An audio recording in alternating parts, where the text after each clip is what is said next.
Buenas tardes, hermanos. El siguiente estudio fue enseñado el 7 de octubre en la iglesia Grace Baptist Church desde las 7:30 hasta las 8 p.m.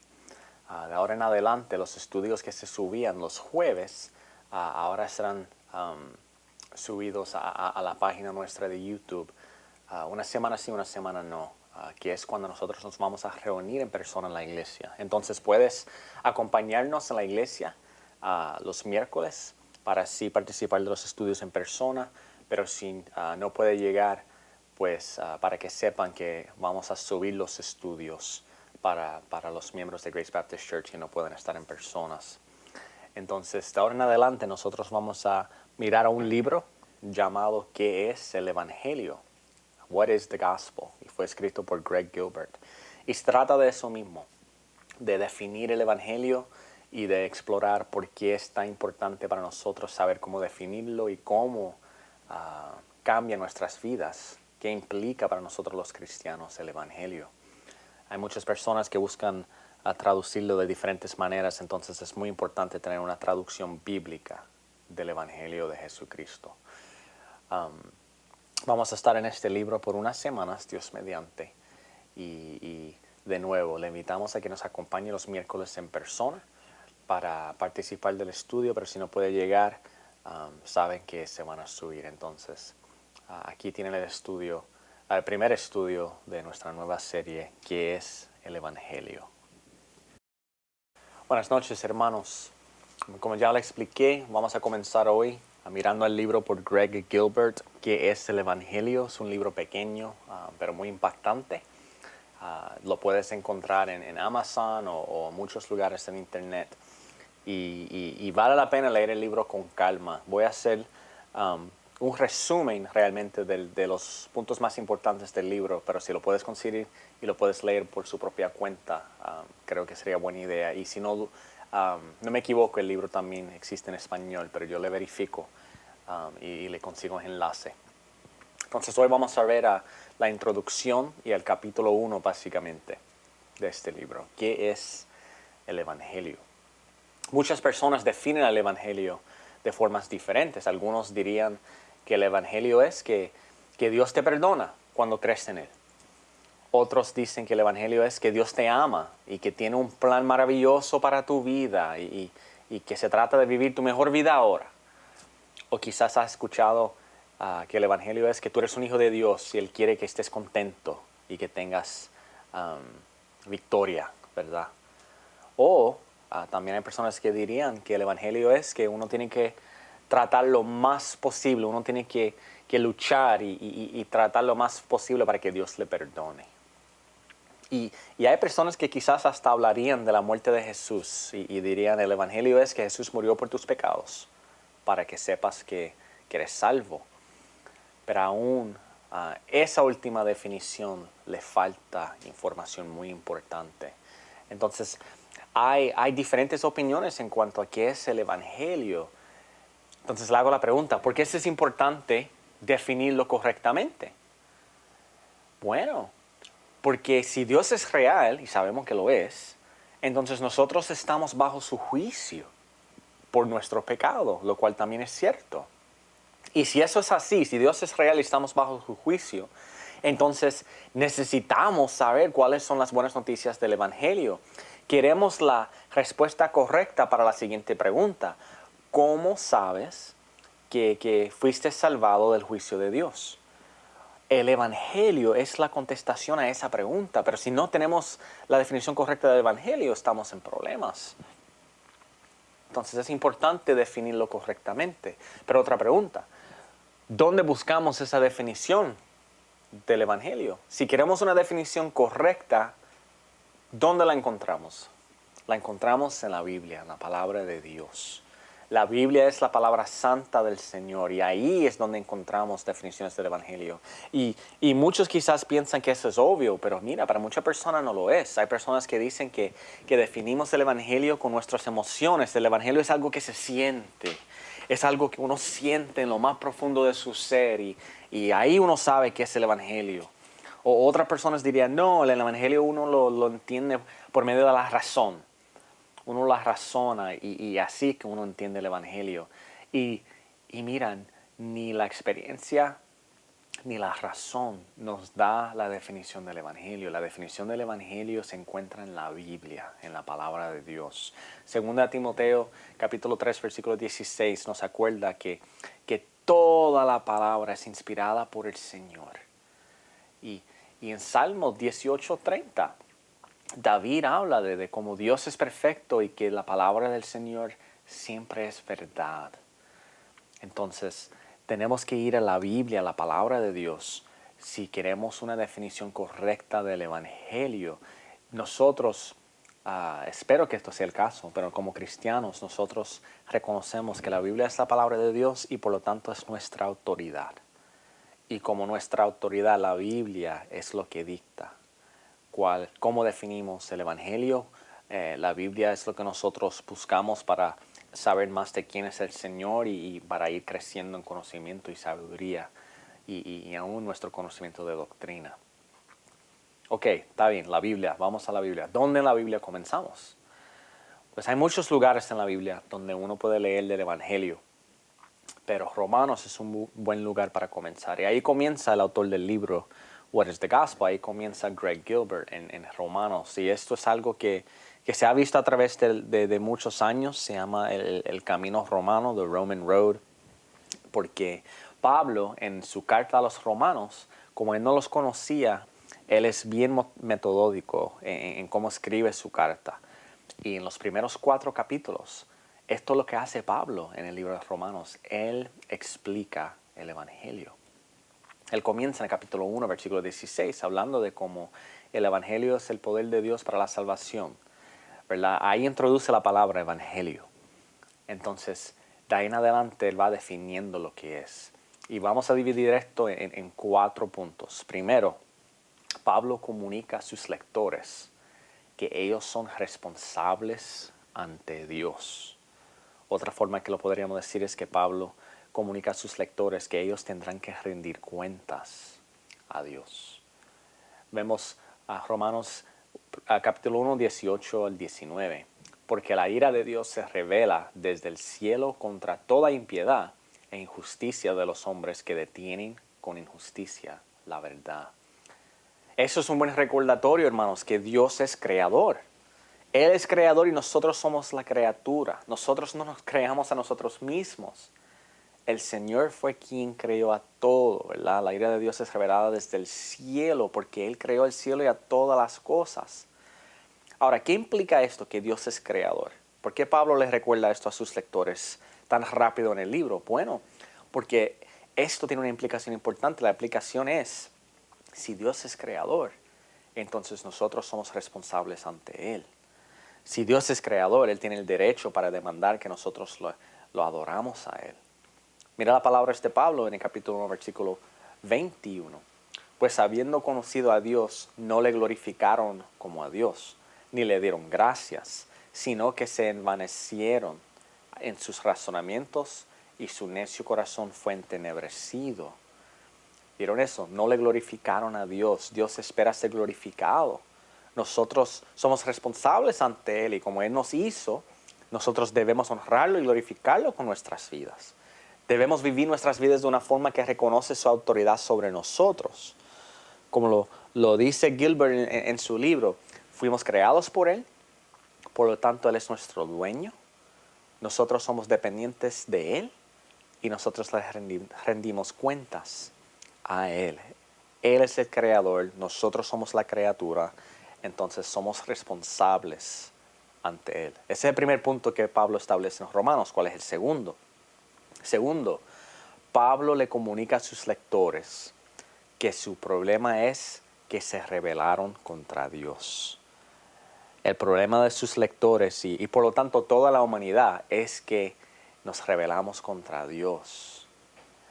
Pablo está escribiendo a cristianos, pero aún ellos, para que puedan entender por qué el Evangelio son buenas noticias, él comienza con esta verdad, le comienza recordando que ellos en un momento dado eran rebeldes ante el Señor.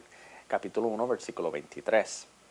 Y cambiaron la gloria de Dios incorruptible en semejanza de imagen de hombre corruptible, de aves y de cuadrúpedos y de reptiles.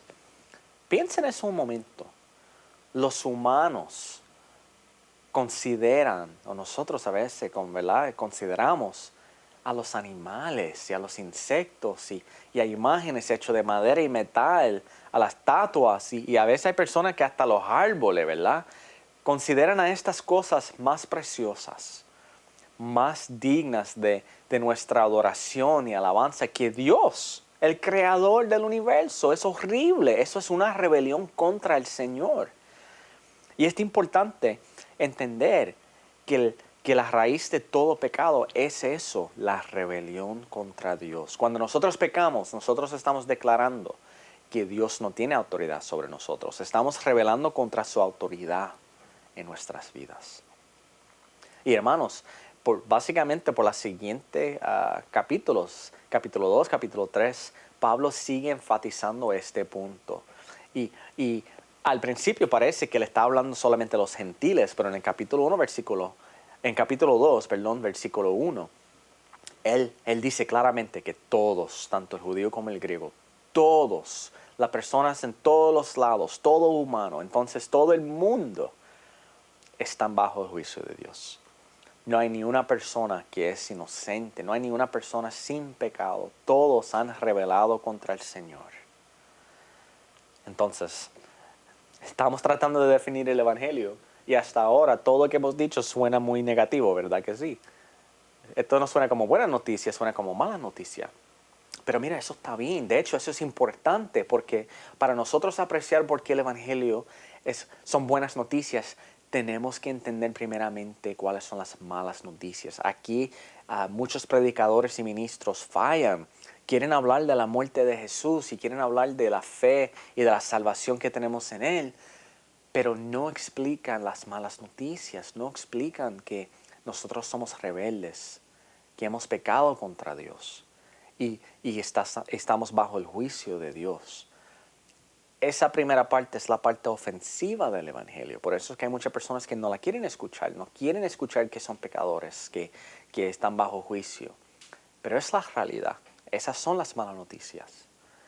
Pero pronto Pablo va a las buenas noticias. El tercer punto.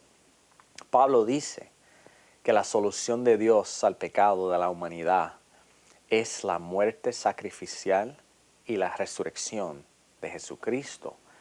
La solución que Dios mismo ha provisto para el pecado de la humanidad es la muerte sacrificial y la resurrección de Jesucristo.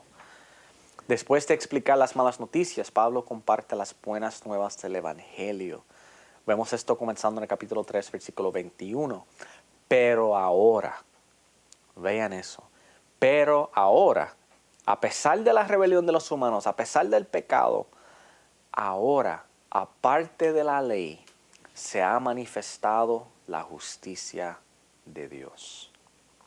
Esto significa que ahora hay un camino para los humanos a ser contados justos, para ser declarados inocentes y justificados, no culpables y condenados. Y fíjense, el camino no es tratar de obedecer la ley, de obedecer a Dios perfectamente. Ese no es el camino. Porque dice, Pablo escribió, aparte de la ley. Es aparte de la ley que nosotros podemos ser declarados justos, inocentes. Pero ¿cómo? ¿Cómo es eso posible si hemos ofendido a un Dios santo y perfecto? Romanos 3, versículo 24. Siendo justificados gratuitamente por su gracia, mediante la redención que es en Cristo Jesús. Es a través de la vida, muerte y resurrección de Jesús que encontramos la redención. Y esto es un regalo. Es un regalo, ¿vieron eso? Gratuitamente por su gracia. Esto fue algo que recibimos gratuitamente, es un regalo de Dios. No la merecemos, no la podemos ganar, no la podemos obtener por nuestras propias cuentas. Es algo que uno recibe gratuitamente. ¿Ok? Pero ¿cómo lo recibimos? Está bien, Cristo vino a morir por el pecado y vino para así regalar justicia y regalar vida eterna por medio de su redención. Pero ¿cómo recibimos el regalo? Eso es el cuarto punto. Pablo explica cómo sus lectores pueden ser incluidos en esta salvación. Capítulo 3, versículo 22, ahí vemos que la salvación que Dios regala viene a través de la fe en Jesucristo. Y es para todos que creen en Él. Entonces ahí está, cómo lo recibimos, cómo disfrutamos de esta salvación, cómo disfrutamos de la salvación gratuita que Dios da por medio de su Hijo. Es por medio de creer en Jesús, de tener fe en Él, de poner nuestra esperanza en Él y en Él nada más para nuestra salvación. Romanos capítulo 4, versículo 5 lo explica. Mas al que no obra, sino cree en aquel que justifica al impío, su fe le es contada por justicia. Mas al que no obra, la salvación es algo que uno trata de obtener por obras. Eso no es gracia. Nosotros somos contados justificados cuando nuestra fe está en Cristo. Si no cree en aquel que justifica al impío, su fe le es contada por justicia. Es por nuestra fe en Él que nosotros entonces recibimos la justicia de Cristo. Es a través de poner nuestra esperanza en Él y en Él nada más. Nosotros no tratamos de merecer nuestra salvación. Nosotros creemos en aquel quien nos redimió, aquel en quien murió en la cruz por nuestros pecados en nuestro lugar. Cuando nuestra fe está en Él, somos contados justos e inocentes. Nuestra fe y esperanza tienen que ser completamente en Jesús, no en nosotros, no en nuestras capacidades, no en nada más. Ahora, si fuéramos a resumir todo esto, ¿verdad? Porque esos 4 puntos cubrimos mucho en poco tiempo. Si lo fuéramos a resumir, ¿cómo podríamos resumir el Evangelio? Pues mira, se puede resumir en 4 palabras. Dios, hombre, Cristo y respuesta. Dios, hombre, Cristo y respuesta. Pablo básicamente contesta 4 preguntas. ¿Cuáles son las 4 preguntas que Pablo contesta? Bueno, la primera pregunta, ¿quién nos hizo? ¿Ante quién somos responsables? La segunda pregunta, ¿cuál es nuestro problema? En otras palabras, ¿por qué tenemos problemas, verdad? ¿Por qué somos contados como enemigos de Dios? Tercero, ¿cuál es la solución de Dios para el problema? ¿Cómo Él actúa para salvarnos? Y el último, o la última pregunta, ¿y cómo yo mismo, aquí y ahora, cómo yo llego a ser incluido en esta salvación? ¿Cómo yo recibo esta salvación? ¿Por qué o cómo puede ser buenas noticias para mí? Pablo contesta a esas 4 preguntas y miren cómo estas cuatro palabras contestan las preguntas. ¿Quién nos hizo? ¿A quién rendimos cuentas? A Dios. ¿Cuál es el problema? ¿Por qué tendremos problemas ante el Señor? Pues ahí entra hombre, ¿verdad? Dios hombre. El hombre rebeló contra Dios. El hombre se rebeló contra el Señor y por lo tanto tiene que rendir cuentas al Señor. Pregunta 3, o la contestación número 3. ¿Cuál es la solución de Dios para el problema? ¿Cómo Él actuó para salvarnos? Pues mira, Cristo. Cristo vino y murió en la cruz en nuestro lugar. Por medio de su muerte y resurrección nosotros podemos recibir salvación. 4. ¿Cómo nosotros participamos de la salvación? Respuesta. Tenemos que responder en fe. Tenemos que creer en Jesús. Esa tiene que ser nuestra respuesta cuando escuchemos al Evangelio, cuando leemos del Evangelio. Tenemos que responder con fe en Él. Entonces esas 4 palabras nos acuerdan de cómo contestar estas preguntas tan importantes que Pablo contesta en Romanos.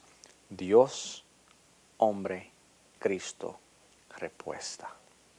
Ahora, no hay tiempo para leerlos todos, pero vemos estos elementos en muchos, la mayoría de los lugares en el Nuevo Testamento donde se habla del Evangelio. A veces no dicen los autores explícitamente que están compartiendo el Evangelio, pero vemos estas cosas ahí metidas. 1 Corintios 15, 1 al 5. vemos que el hombre pecó y que Cristo murió por el pecado y que fue por medio de su muerte y resurrección que nosotros tenemos esperanza. Y si nosotros somos pecadores, eso implica que hemos pecado contra Dios. ¿Y cómo nosotros la recibimos? Por creer. Vamos a ver todos estos elementos cuando se comparte el Evangelio. A veces algunos son más, no son tan obvios, no se dicen explícitamente, pero implícitamente aún se encuentran. Vemos esto de nuevo en Hechos 3, 18 al 19, en Hechos 10, de 39 a 43, cuando Pedro le predica a Cornelio, Hechos 13, en el viaje misionero de Pablo, cuando comparte el Evangelio en estos pasajes, vemos esos elementos: Dios, hombre, Cristo, respuesta. Entonces, esto, hermanos, nos debe ayudar a entender cómo definir el Evangelio y es un recordatorio que es importante para nosotros recordarnos primeramente de las malas noticias del Evangelio. Las malas noticias es que nosotros hemos pecado contra Dios. Somos responsables ante Él y hemos rebelado contra Él. Por lo tanto, estamos bajo su juicio. Eso aplica a todo el mundo. Pero después vienen las buenas noticias. Que el Señor envió a su Hijo a morir por el pecado de todo aquel que pone su fe en Él. A morir por el pecado para así ser salvado, para así por medio de la fe nosotros también podemos ser contados justos. Entonces esa no es nuestra definición del Evangelio. Ahora, la próxima vez, Dios mediante, vamos a comenzar a considerar unas verdades básicas que nos van a ayudar a entender el Evangelio mejor, nos van a ayudar a entender por qué el Evangelio cambia nuestra forma de ver las cosas. Hay unas verdades de Dios fundamentales que necesitamos entender para así mejor entender cómo el Evangelio debe impactar en nuestras vidas. Entonces, la próxima vez, Dios mediante, vamos a ver la verdad de que Dios es creador y que Él es santo y justo.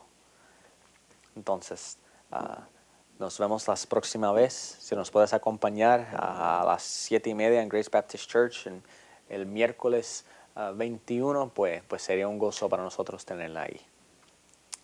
Déjame orar y con eso cerramos. Padre amado, gracias, Señor, por este tiempo juntos. Gracias, Señor, por tu palabra. Y gracias, Señor, por las buenas noticias del Evangelio. Señor, nosotros, siendo rebeldes, estábamos sin esperanza, Señor. Y sin embargo, por amor y por gracia enviaste a tu Hijo a morir por nuestro pecado. Gracias, Señor. Y gracias, Señor, por otorgarnos fe para creer en Él, Señor, y agarrar y aferrarnos de Él para así ser partícipes de esta gran salvación, Señor. Bendito eres. Pedimos, Padre, que uses a este estudio y que uses a estos pasajes para ayudarnos a recordarnos del Evangelio y ayudarnos a definirlo fácilmente, rápidamente, para así compartirlo con otros, Señor. Necesitamos entenderlo bien para compartirlo adecuadamente. Entonces, ayúdanos a deleitarnos en este Evangelio, a entenderlo mejor para así compartirlo mejor. Lo pedimos en el nombre de Jesús. Amén.